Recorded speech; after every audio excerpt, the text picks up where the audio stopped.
You are listening to the Horse Radio Network, part of the Equine Network family.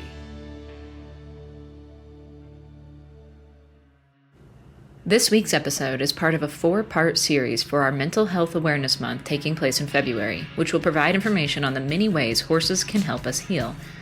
In this week's episode, Touched by a Horse owner Melisa Pearce takes the reins to talk a little bit more about horses and their healing abilities. Melisa is a teacher, author, psychotherapist, and a pioneer in the field of human-horse healing. Over the last 3 decades, she has helped and coached others in her private psychotherapy practice and partnership with horses. This partnership with horses led her to create the Equine Gestalt Coaching Method. This week's episode is brought to you by Touched by a Horse. Melisa Pearce developed the Equine Gestalt so there are 2 gestaltists present with the client, one human and one equine. Together they provide a therapeutic approach to deep process emotional healing through the experiential nature of Gestalt work. Contrary to talk therapy, Gestalt work and its sister modality, equine facilitation, offer some of the most efficient needs of human growth and personal development. Touched by a Horse offers 2 comprehensive programs where you can start your career with horses in the exciting field of horse and human healing. Our Equine Facilitator program provides you with the skills to build a thriving business hosting group experiences with horses. Specializing in work with business, clubs, and families, the Equine Gestaltist program prepares you to open your own private Gestalt practice in partnership with horses for deep process and trauma recovery. All of the programs include the rich curriculum of both online and in-person classes, business growth training, and a supportive community of herd members to collaborate with and learn from. Visit touchedbyahorse.com to learn more about which program is right for you and your healing herd. Now please enjoy this 4-part series on horses and mental health. Hi everyone, it's Melissa, and I'm so glad to be back with you again. In part 1, we talked about what is mental health exactly, and talked about it from a Gestalt perspective, which is a German word for flowing into full form, the full form of you. And carrying awareness is what leads to mental, emotional, physical, even spiritual health.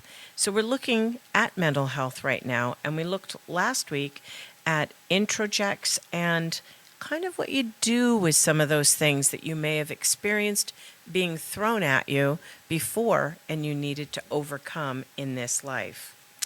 You know, I've been a horsewoman since I was 10 years old, and I've had hundreds of horses in my care during my life. I've partnered with them in very traditional ways, but I've also been one of the earliest pioneers in working with them to emotionally heal humans. For me, horses are natural gestaltists, right? They hold no judgments, as we talked about last week.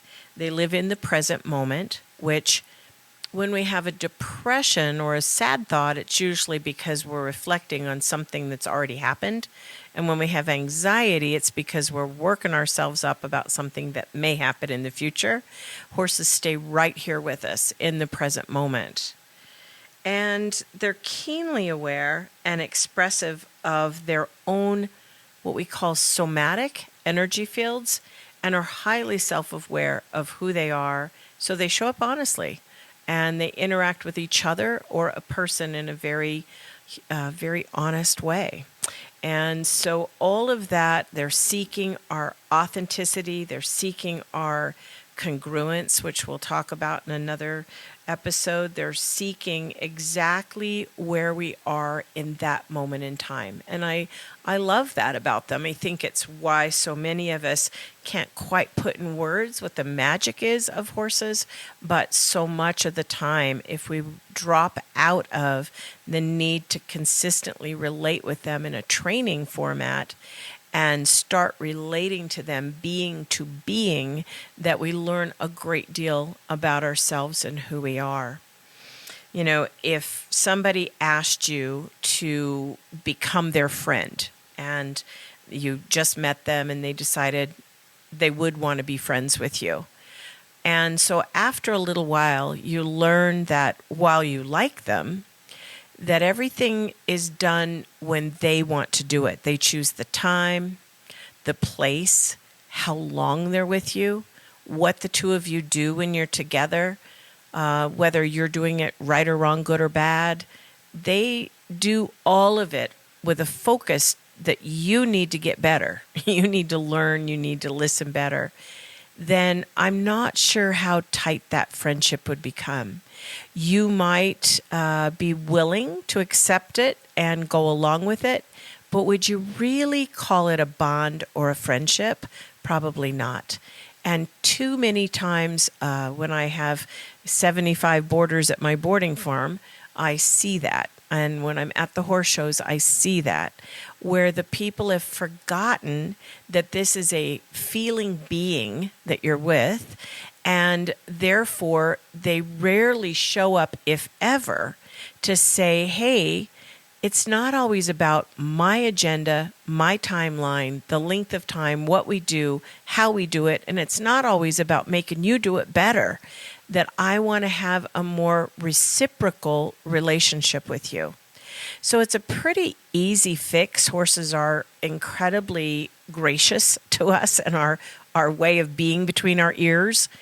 One is to say that every so often, I'm going to say maybe 1 in 5 times that you're around your horse, that you're not conscious of how much time you're going to be out there, but more you're going to stay 5 minutes or an hour, whatever it turns out to be, as long as you can stay in that present moment with them and truly be with that animal, not grooming, not lunging, not riding, not anything. But instead, you know what they're doing? If they have a chance to go out and hang out in the sunshine, or they have a chance to explore a pasture or roll in the dirt, they're right here, right now.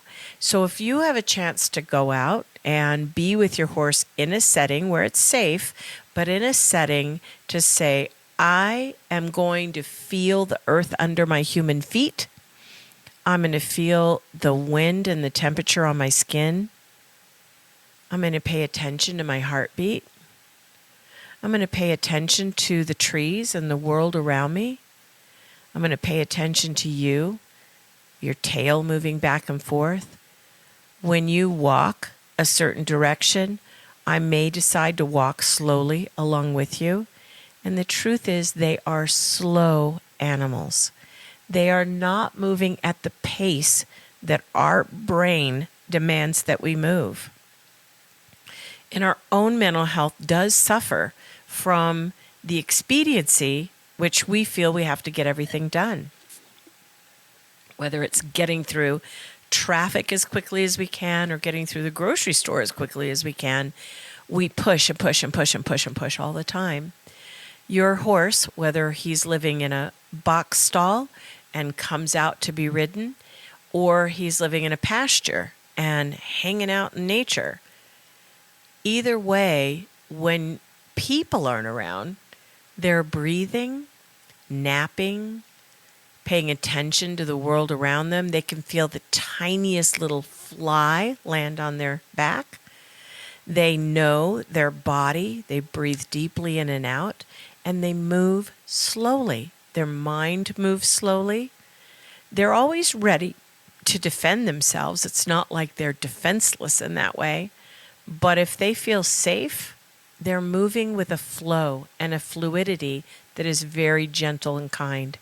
If you go out 1 in 5 times and you say, I'm going to deliberately, purposefully slow my mind down, slow my heartbeat down, slow my taskiness down, right? It's probably not a word, but my need to task my time with the horse. Instead, I'm not here to accomplish anything. I'm here to be. I'm not here to train my horse. I'm not here to interact with my horse. I'm not here to do any of that. I'm here sharing space, and I'm here sharing time, and I'm here sharing my heart, and I'm going to slow everything down to be aware of my body and who I am and who this beautiful being is.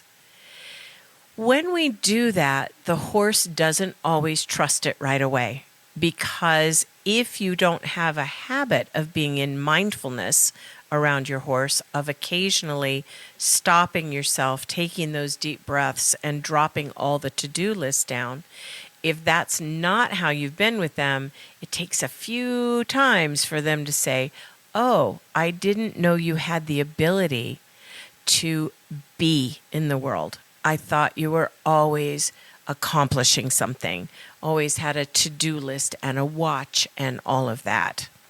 So one way to increase that mental health and to be able to be more like them is move into that mindfulness. Go out and stretch, be aware of your feet upon Mother Earth, be aware of the breeze, and be aware of your heart, and be aware of their eyes, and be aware of their walk, and be aware of how their teeth move. All of that. Take them in that very, very, very different way. Well, it brings me to another piece to share with you about mental health and something perhaps this week you want to think about. And that is, we often speak and the human mind thinks in what is called a metaphor. And in Gestalt, a metaphor is a picture, often a verbal picture, or a little miniature movie clip that theatrically expresses how you're feeling or how you're seeing a given situation. It's symbolic, right? Symbolic information, and it's a result as a gift from your subconscious. You know, that's where dreams come from. They come from our subconscious trying to get through to us some larger meaning, deeper meaning, or a point that your subconscious is trying to get through to you. And metaphors are the same way. Now, we use them all the time. If you're really tired, you might say, oh my gosh, I've just run out of gas. Or you've eaten too much, I feel stuffed, right? We use them all the time in our vernacular. But purposefully being aware of the metaphors that we hold can be a big part of mental health. This symbolic information that's this result of our subconscious, creating kind of a pathway to deeper understanding of ourselves.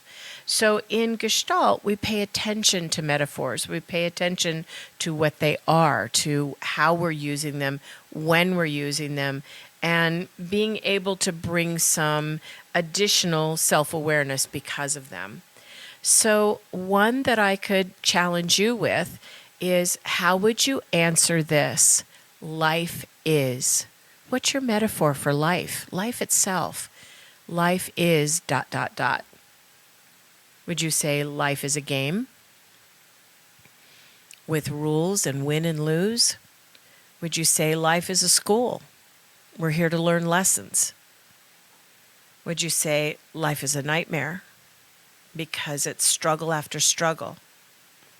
Would you say life itself is a struggle, that we're here to pay attention to all the struggle of life? Or in fact, would you say life is a gift? Now, how does a person in their mental, emotional health handle things differently if life is a game, if life is a struggle, or if life is a gift? So if it's a game, you might be preparing. You might be looking at the challenges in life. You might be wondering if you're winning or losing. You might measure your life by, I'm winning or losing. And if life is a game, most likely you're comparing yourself to others. So if you're showing your horse in a class, you might be a person who says, I am less than or more than other people that you're showing against based on how the judges see it in any moment in time. Or you might be a person who says life is a game, but I'm competing against myself. So I'm seeing if I'm better this time in the show ring than I was the last time. If my equine partner and I are more in sync in this show time than we were in the last show time, is that where you go?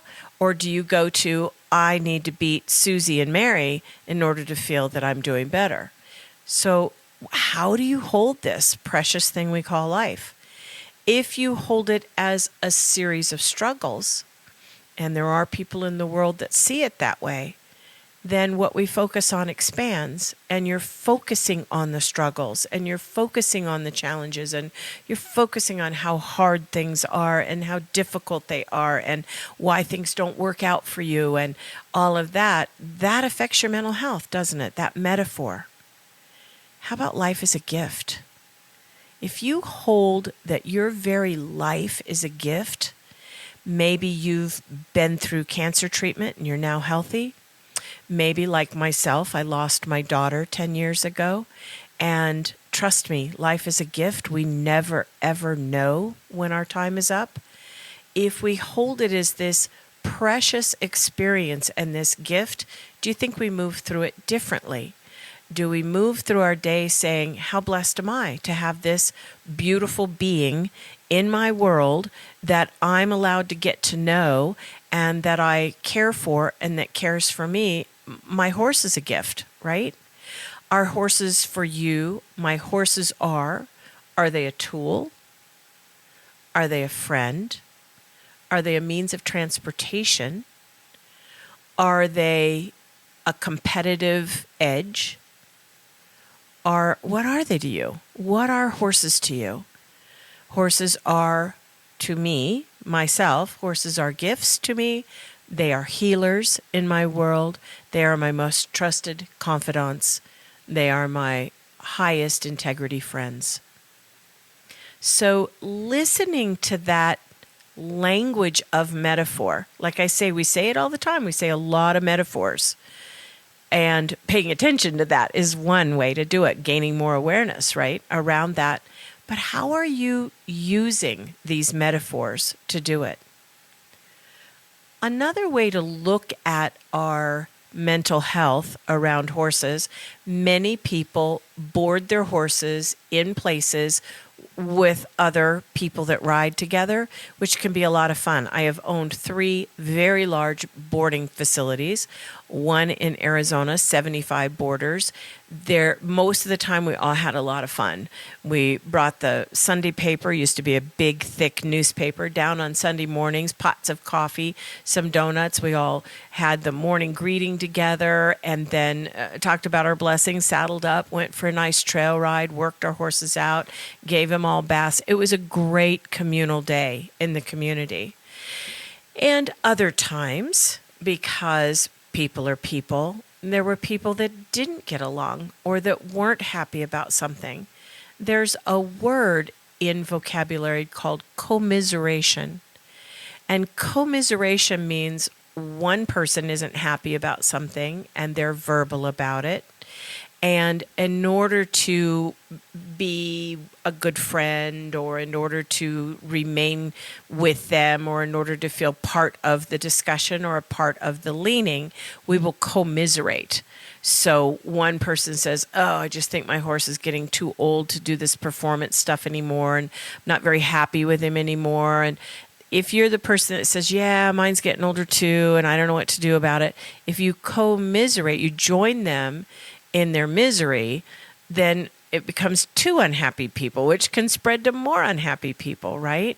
Instead of asking yourself a better and healthier question, which might be, how can I be grateful for this being that has been my partner and move them to their next best opportunity for them while finding a partner that better suits me now? Asking better questions. How can I make this situation one where my horse gets a new best chapter and I get a new best chapter and it's a win-win for all of us, right? So that commiseration can really be a slippery slope for people, for sure, as well as being collusive, the other word for today. So collusive is when Mary is needing to set a boundary with Margie. And Mary's unhappy with Margie, something Margie's doing, something she's irritating her with at the barn.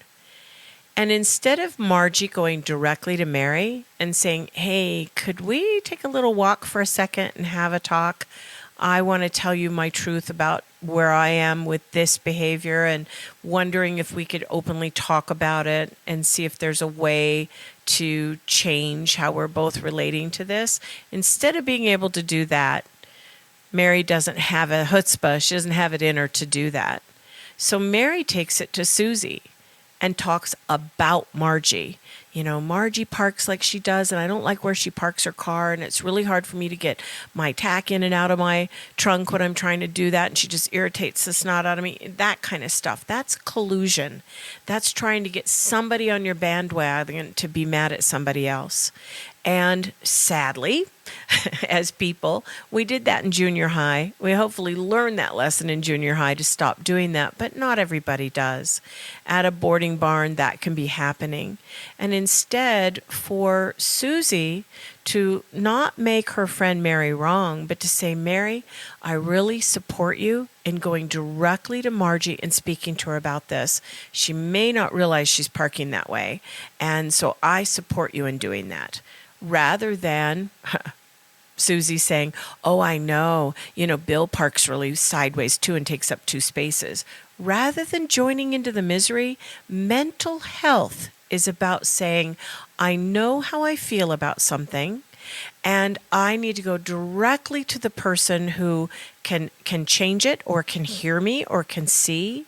And Margie might say, well, I had a hip replacement, and so I know I've been parking a little close because when I first get out of the car, to be honest, I feel a little wobbly, but I'm going to be more respectful about that. Mary, thanks for coming to me with that. And Mary says, well, I didn't know you had a hip replacement. If that's bothering you, maybe we could work on that together.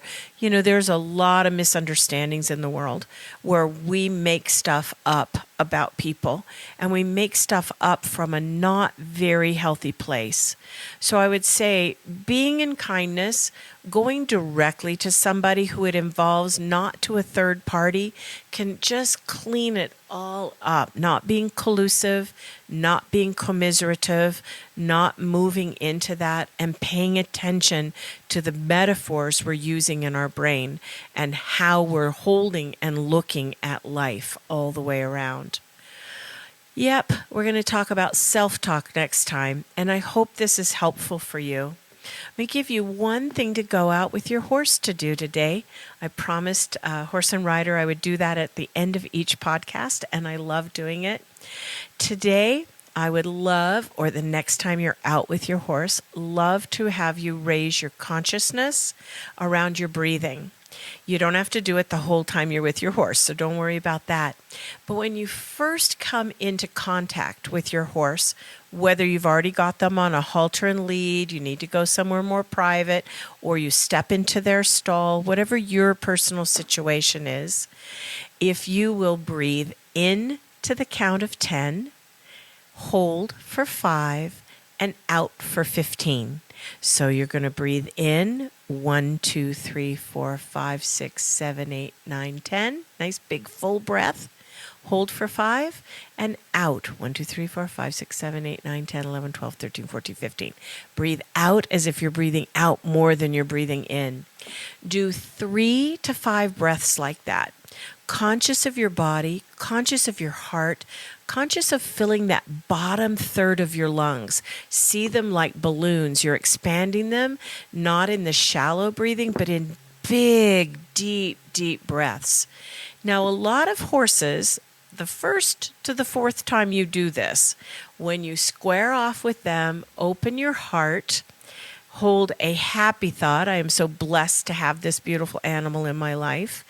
And breathe in to 10, hold for 5, out to 15.